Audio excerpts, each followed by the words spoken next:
Hey, let's talk about capital expenses, how to remove those from a profit and loss, and how to look like a superstar in front of your apartment owners and not leave hundreds of thousands of dollars of their equity on the table when you go to list their property.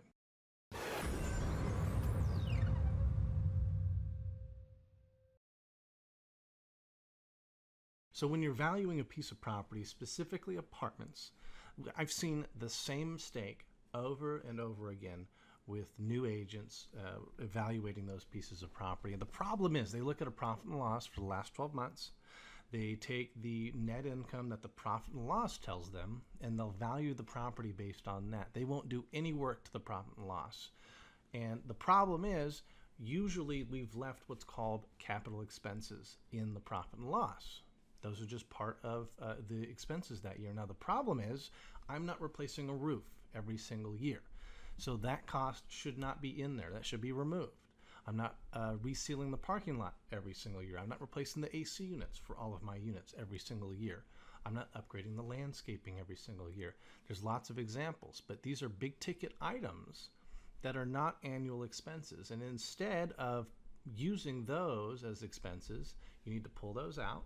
And what we do is we put in what's called a reserve account. So usually between 3 and 5% of the gross income, that's the expense we use in place of all those big ticket items, because that could fluctuate wildly. Maybe there are no capital expenses this year, but you should still have that reserve account number in there for those big ticket items. That's part of your job as an agent, pulling out the big stuff, working on the profit and loss, and making sure that it is accurate. Now, I want to show you an example. This is a profit and loss from 2015. This is a raw profit and loss. This is exactly what you get when you go and ask an owner for their information. Say, this is what they'll give you, and you're supposed to take this, and you're supposed to cull it down and turn it into a valuation of the property. And what we do is we go through here and we look at everything that looks odd. And if you're looking at this, I'm wondering if you see anything already. The first thing I'll point out is there was an $11,000 expense in December. Look at the rest of that line. Do you see anything else anywhere close? No. You do see these two. These look odd, right? And as you get experience in multifamily, you're going to start to notice that stuff. So we go through, we look at all the stuff that's odd, we pull out the capital expenses, and at the end of the day, we end up with a higher net income. Now, if I was a raw agent and I took this and I said, oh, yeah, it's worth $78,000 net income. The problem is we listed this at a 4.5 cap, 4.4 cap. Hopefully you know what a cap rate is. Oh my goodness, if you don't know what a cap rate is, you need to take our classes.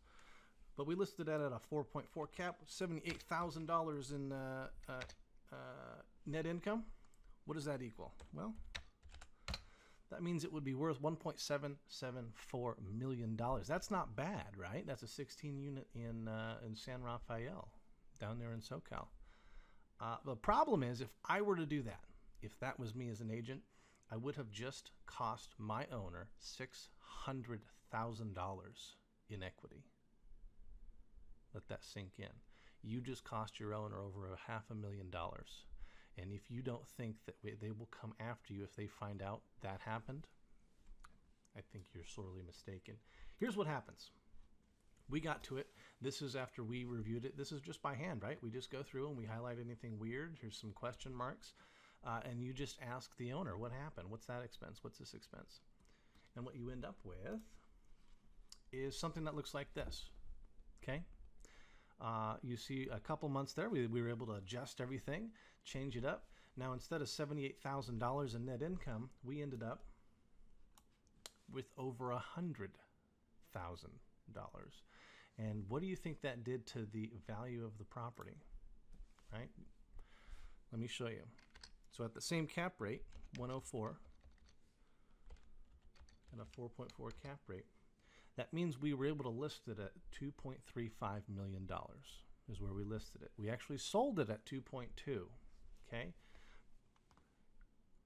But if we subtract what that other one was, I think it was 1757, that means we would have left over $600,000 in equity on the table for our client, and they would never realize that money. So remember, always remove the capital expenses. Hopefully you know what to do now. And if you look down there below, you can see what they were. These were HVAC replacement, landscaping, exterior was repainted. Total was $26,000 in capital expenses. So don't make that mistake that most young new agents make. Remove the capital expenses and make your owner the money they should be making. If this has been helpful, remember that we do training online. We do stuff like this all the time. We do long webinars. We interview industry professionals.